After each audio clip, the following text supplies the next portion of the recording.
Hey, everybody. Thanks so much for joining us right here on The Right View for a very special Friday episode we're doing tonight. Tonight, we're joined by President Trump's attorney, Joe Tacopina. Joe, I feel like you're getting pretty famous these days. I see you everywhere. You're doing everything. You are absolutely killing it. And I mean, let's face it, you probably have the case of the century here. I don't think any eyes have been on a case in recent history like they are on this one. And for good reason. Obviously, what we saw happen to Donald Trump as a former president when he was indicted by Alvin Bragg was unprecedented. It had never happened before in history. And I thought, well, gosh, this must be something big. I mean, we all assumed we knew what was in this indictment. It must be something big if you're going to make history in this way, if you're going to go so far as to be the first district attorney, the first prosecutor to bring these charges forward on a former president. And then we got the indictment and we saw it. Joe, what was your initial reaction when you finally got your hands on it? Because we didn't see any crime in there as far as most of us could tell. Yeah, honestly, at first I thought we were missing some pages. When I looked at it, because it referenced it was the same count 34 times as false business record, right, which is a misdemeanor.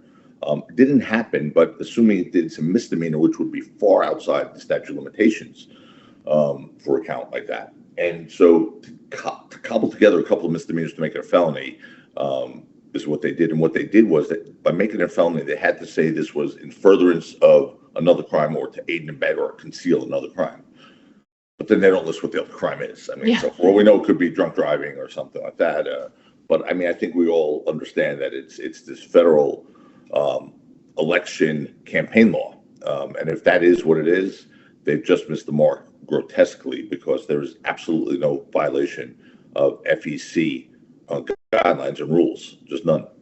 Yeah, and actually several different entities looked at this case. They looked at the situation here, and they didn't go to bring charges. They said, well, there's really nothing here. There's nothing that Donald Trump has done. I talk about it all the time. My husband talks about it all the time. I assume you do too.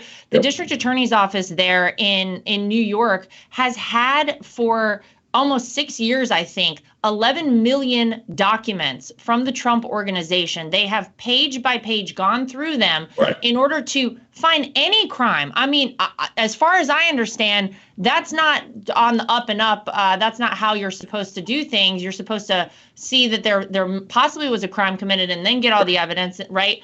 So that in and of itself, I think, is a problem for a lot of people. But then when you see other folks did not pursue this.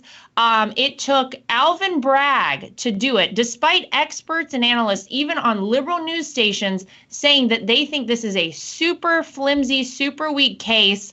Why do you think Alvin Bragg would still go forward with this? Does he really think he has a shot at winning this case?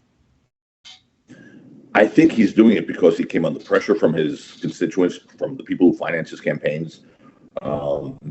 And he did it because he promised he was going to do it when he was campaigning for district attorney, which is scary, Lara. If you understand the ramifications of that statement, when he was campaigning, he actually said, he was asked the question, will you convict Donald Trump? Well, first of all, you have to get to an investigation. There's, an indictment, there's a trial process, then a conviction, right? Before you get to conviction. But the question was, will you convict Donald Trump? And he said, that is issue number one. Well, He wasn't a prosecutor at that point. How would he have known that was issue number one before he had evidence? And it feeds into exactly what Pomerantz said in his book, that he wrote in violation of the laws of ethics, rules of ethics, and the state laws. He said that they hated Trump so much that they were looking for a crime to fit. Right. And they scoured his records for 7 years worth of personal and business records. Over a 3-year period. And when you think about it, that's exactly what's not supposed to happen in this country. You said it best, Lara. It's not supposed to be, let's find the target and then we'll figure out the crime. Nazi Germany, that was okay. Communist China, that was okay. Soviet Union, that was okay. When you had a political opponent you wanted to end, you just pick the crime and then charge them with it. We've crossed the Rubicon here that unfortunately I don't think we're ever going to go back to, or be able to come back from. by stretching the law to get a political opponent. And when you stretch the law and the rule of law to get a political opponent, it's oftentimes very hard to put that rule of law back in its original shape. And that's my biggest fear here. Yeah, it was Joseph Stalin's right-hand man, I believe, who said, "Show me the man and I will show you the crime." And of course, you can just plug Alvin Bragg's name now into Joseph Stalin's right-hand man. That's exactly what's going on here, right? And I think everybody sees it. But Joe, you've been doing this a long time, and I'm just wondering, have you ever experienced a case quite like this in your career? And is there any doubt that if the last name wasn't Trump, nothing would have ever happened with this? We certainly would never have seen this, a person in a courtroom being charged with any offense for this crime because there was no crime, right? Without question. If that wasn't Donald Trump, if it was John Smith, there's no way we'd be here trying to breathe life into a lifeless case, a case that's been passed on by all that had looked at it previously. If you weren't running for re-election, and being the leading candidate on the Republican side at this point, there's no way we'd be here, which really makes it very clear that this is the weaponization of the justice system. This is the politicizing of a prosecutor's office. Everything that we're not supposed to do again in this country, we are doing right now. The mold has been broken. And by the way, yep. The pendulum swings both ways. I think we're at a point now where, within a day of that indictment, you heard calls for Republican prosecutors to look at Democratic politicians who they wanted to, take out of office. There were cries that state prosecutors should look at Biden, now state Republican prosecutors. So now it's not the justice system, which always, in theory, was independent, an independent body, the judiciary. Now it's, a weapon for political opponents, and it's really is. It's such a horrific thing. It's a case that doesn't fit. There's no federal election campaign violation at all. That's been made clear by the FEC. The Southern District didn't pursue this case. Federal prosecutors in New York. FEC Commissioner Bradley Smith has come on and said there's no violation of federal campaign finance laws at all. And it's something that really is daunting that they just brought this case anyway, hoping that they'll have a judge who will say, I'm not going to dismiss the case against Trump in New York, hoping that they'll have a jury panel who says, it's a very blue city and New York County is not very friendly to President Trump from a voting standpoint.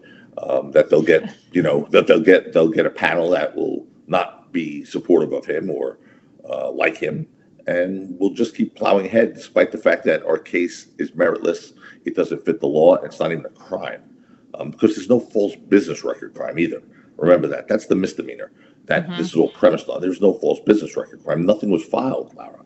Nothing was filed with it's not like he took a tax deduction and filed, a record that could be arguably false, even though it's not false in my opinion, or he filed it with the FEC and therefore it could be false. It's not there.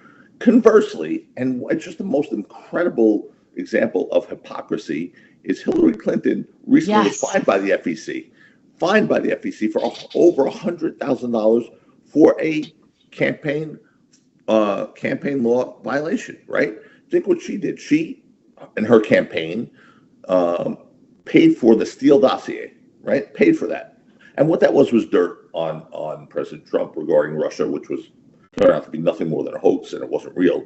But her campaign paid over $100,000 for that. She was fined for that, for not declaring that. Because here's what they declared that as. This is so incredibly coincidental and hypocritical. They declared that payment of dirt, because it was dirt mongering, as legal fees. Legal fees. Now, conversely, President Trump gets indicted for paying a lawyer legal fees with personal funds, not campaign funds. Hillary Clinton uses campaign funds. Right. Calls a payment for anything but legal fees, because it was dirt, just dirt on a political opponent. Calls that legal fees. That's mislabeling for sure. Uses campaign funds and is fined. Donald Trump gets indicted for using personal funds on a personal matter. It is. If you ever want an example of how the system treats both parties differently, there's your living proof. I mean, it's mind-boggling. Hillary Clinton actually committed the crime that they are literally trying to put Donald Trump in jail if they can for doing. And he obviously didn't do it. Like what Hillary Clinton did was very clear. She used campaign funds Correct. to pay for the Steele dossier, and the goal, of course, was to help her win the election in 2016. Exclusively for the election. Yeah. Of course, exclusively for that reason.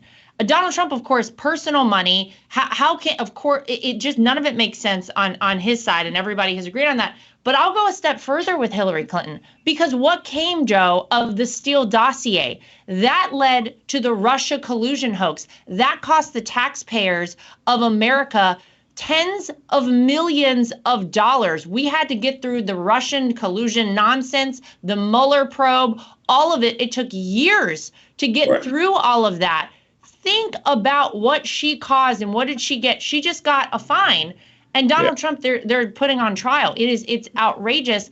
I want to ask you, though, because Eric and I obviously used to live in New York City. We left because it's an awful place to live right now. Of course, it's not lost on anyone that Alvin Bragg spent all of this money, all this time, all this energy on this case when New York is crumbling to the ground because crime is through the roof. But I think most people look at this and they say, Donald Trump cannot get a fair trial in New York City. There is no doubt. We know that you can indict a ham sandwich, right? So it's maybe not surprising that this indictment went forward, that they found just enough people in a grand jury to say, we hate Donald Trump. Yeah, let's put him on trial for this. But in New York, as you just said, I mean, most people in New York City did not vote for Donald Trump. Most people in New York hate Donald Trump. It's crazy. Lady Justice is supposed to be blind. That's why she's wearing a blindfold. She is not blind in this case. We can see what's going on here. And I assume that the next steps maybe for the legal team here will be to ask for a change of venue, potentially have the judge recuse himself, because there are a lot of questions as to whether or not he should actually be here. And then I want to ask you, too, about the Sixth Amendment. Donald Trump's Sixth Amendment constitutional right, some have argued, has been violated. It's the right of a criminal defendant to be informed of the nature and cause of accusation, which Alvin Bragg has not done. He didn't do it in the indictment. He wouldn't do it in his press conference, post arraignment for Donald Trump. So what's happening next for the team? We know that they're not going to see Donald Trump back in the courtroom until December, but what do you guys have that you can tell us about? We're going to be obviously once we get all discovery, after we deal with this protective order issue and get that resolved, we'll get the discovery, all the grand jury testimony and everything else. It'll be on the protective order, but we'll be able to get to work. And what I mean by that is we'll start deciding what motions are going to be filed. I'm telling you, motions to dismiss are coming on many grounds: prosecutorial misconduct, selective prosecution, legal insufficiency. There's all those statute of limitations. Perhaps we'll pursue a venue change. Perhaps we have to look at everything.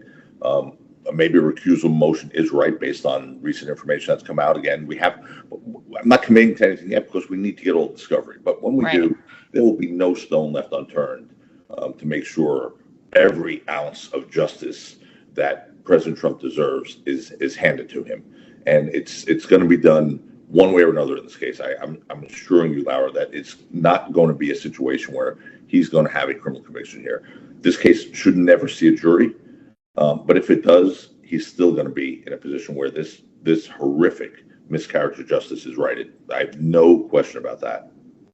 Well, before we let you go, Joe, first of all, I just want to say what a great job you're doing and how lucky I think my father-in-law is to have you representing him. You're doing a great job. Did you ever imagine you'd find yourself in a situation like this? I mean, you obviously, like I said, you've done this for a long time. But man, this has got to be the biggest one you've ever had. Yeah, it really hit me when I was in a Secret Service motorcade on the way down to court. That's never happened before. Probably will never happen again. So it was like, this is different. It's the biggest I've ever had, obviously. But it's not even just the fact that it's the president. It's the fact that this case has so many important ramifications for our future. Yes. For the justice system, for this country, for the rule of law in this country. And that's something that's daunting and something I take very seriously. And that's what really motivates me. That's why you see a lot of passion come out of me when I speak about it. I believe in this case. I believe when I say believe in this case, I believe in our side of this case, which means there's never should have been an indictment brought. This is politically motivated, and it really makes me feel angry that we're here, that this is happening. Your father-in-law is one of the strongest guys, if not the strongest guy I've ever met. He's as tough as anyone. His knees do not buckle. But I was at the table with him, next to him in court the other day, and I felt so bad for him. I really did. This shouldn't happen to anyone. It shouldn't happen to anyone.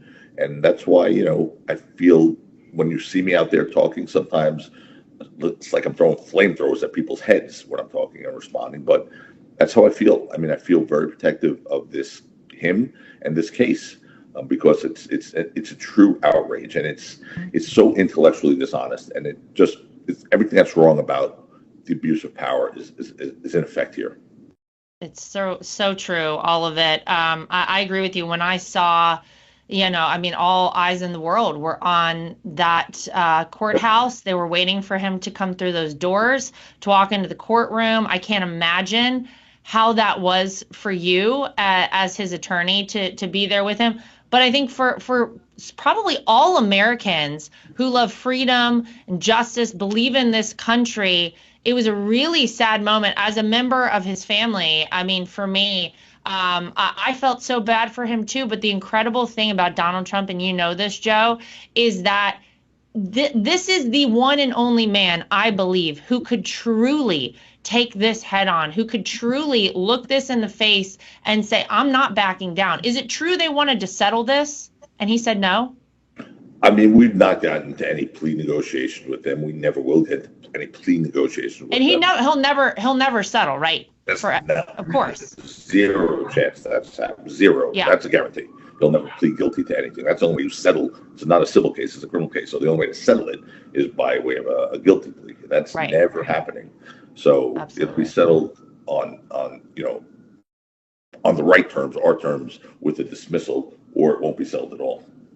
I love that. Love to hear it. Joe, go get him. I mean, we're here. We're all behind you and my father-in-law. You have done such a great job. Like I said, I'm sure we'll see more.